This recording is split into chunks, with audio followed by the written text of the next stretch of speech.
Durante la época del clasicismo, la vida de un músico cambió de arriba a abajo.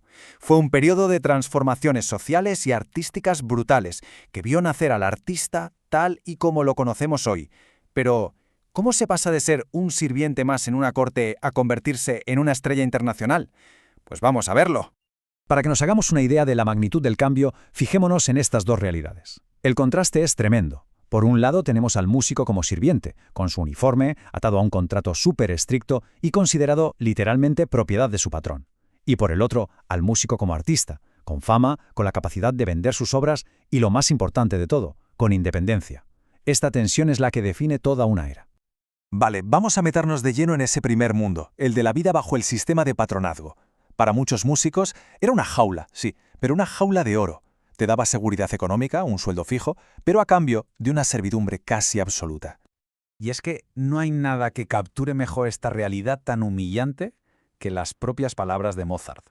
En 1781 se quejaba de que en la corte su sitio en la mesa de los sirvientes estaba justo por encima de los cocineros, pero por debajo de los ayudantes de cámara. Estamos hablando de un genio universal, ¿eh? Relegado a la jerarquía del servicio doméstico. Es que es increíble. Y claro, no era solo una cuestión de estatus. Los contratos, como el que firmó Joseph Haydn en 1761, eran de locos. No solo le decían lo que tenía que componer, sino que controlaban su vida personal. Tenía que ir siempre limpio, no beber demasiado y comportarse como un oficial honesto de la casa. Y ojo, lo más fuerte, no podía ni viajar ni publicar su música sin permiso. Eran, a efectos prácticos, empleados domésticos muy cualificados. Y esto lo ilustra todo a la perfección. Los músicos de la corte llevaban una librea, o sea, un uniforme que los identificaba como propiedad de su patrón. No había ninguna diferencia visual entre ellos y, no sé, los lacayos o los mozos de cuadra. La música no era un arte independiente, era un servicio más de la casa. Ahora vamos a ver cómo se fue cociendo esta revolución, porque esto no pasó de un día para otro, ni mucho menos, fue algo gradual. Fijémonos, en 1761 Haydn firma ese contrato de servidumbre. 20 años después, en el 81, Mozart da un puñetazo en la mesa y rompe con su patrón en Viena. 10 años más tarde, ese mismo Haydn, ya libre, es una superestrella en los conciertos públicos de Londres. Y ya en 1808, Beethoven da el paso definitivo. Financia él mismo un concierto épico para su propio beneficio. Una pasada. Entonces, ¿qué fue lo que empujó todo este cambio? Bueno, pues el primer gran motor fue el ascenso de una nueva clase social, la burguesía.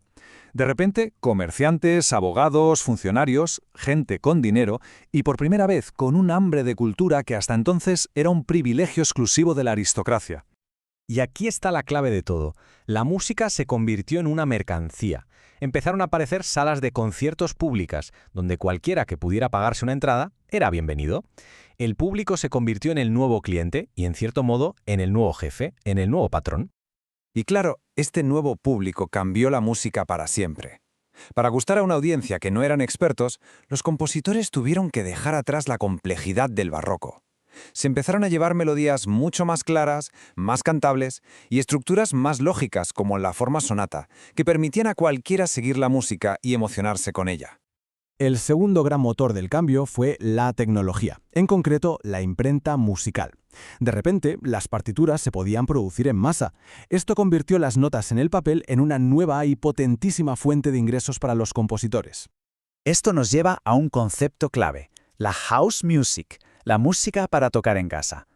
La burguesía se volvía loca comprando pianos, que era el instrumento de moda, y claro, necesitaban música para tocarlos. Esto creó un mercado gigantesco de partituras más sencillas, pensadas para aficionados. Y el que mejor entendió este nuevo modelo de negocio fue, sin duda, Beethoven. Era un genio no solo componiendo, sino vendiendo. Él componía una obra, negociaba a cara de perro con varias editoriales a la vez y vendía la misma pieza en distintos países para sacarle el máximo partido. Trataba sus composiciones como activos, para conseguir una libertad económica y artística que nadie había tenido antes. Y así, con la suma de todos estos cambios, nace nuestra idea del artista moderno.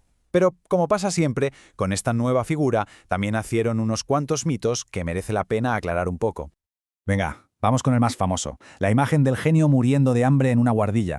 ¿Eran de verdad todos los compositores clásicos unos artistas muertos de hambre? Pues la realidad, como casi siempre, es mucho más compleja. Haydn, por ejemplo, murió siendo un hombre forrado, riquísimo, gracias a su éxito.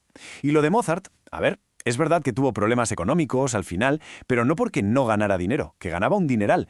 Fue más bien una mezcla de mala gestión de su pasta y una crisis económica general que le pilló de lleno. ¿Y qué pasa con Beethoven, el símbolo del artista independiente, del rebelde? ¿Fue de verdad el primer músico completamente libre? Pues tampoco es tan simple, la verdad. Su libertad estaba, en cierto modo, subvencionada. Resulta que recibía una renta anual de 3 nobles de Viena. La única condición, que no se mudara de la ciudad. Era una especie de patronazgo evolucionado, un reconocimiento de que su genio era un tesoro público y que había que cuidarlo.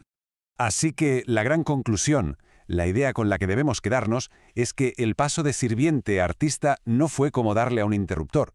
Fue una transición muy gradual, a menudo dolorosa, llena de contradicciones, un proceso que tardó décadas en completarse. Y esto nos deja con una última pregunta. Este nuevo sistema dio a los artistas una libertad creativa que era impensable hasta entonces, pero ¿no creó también la presión constante de tener que ser un éxito comercial para poder sobrevivir? Una tensión entre el arte y el mercado que, si lo pensamos bien, sigue definiendo la vida de los artistas hoy en día.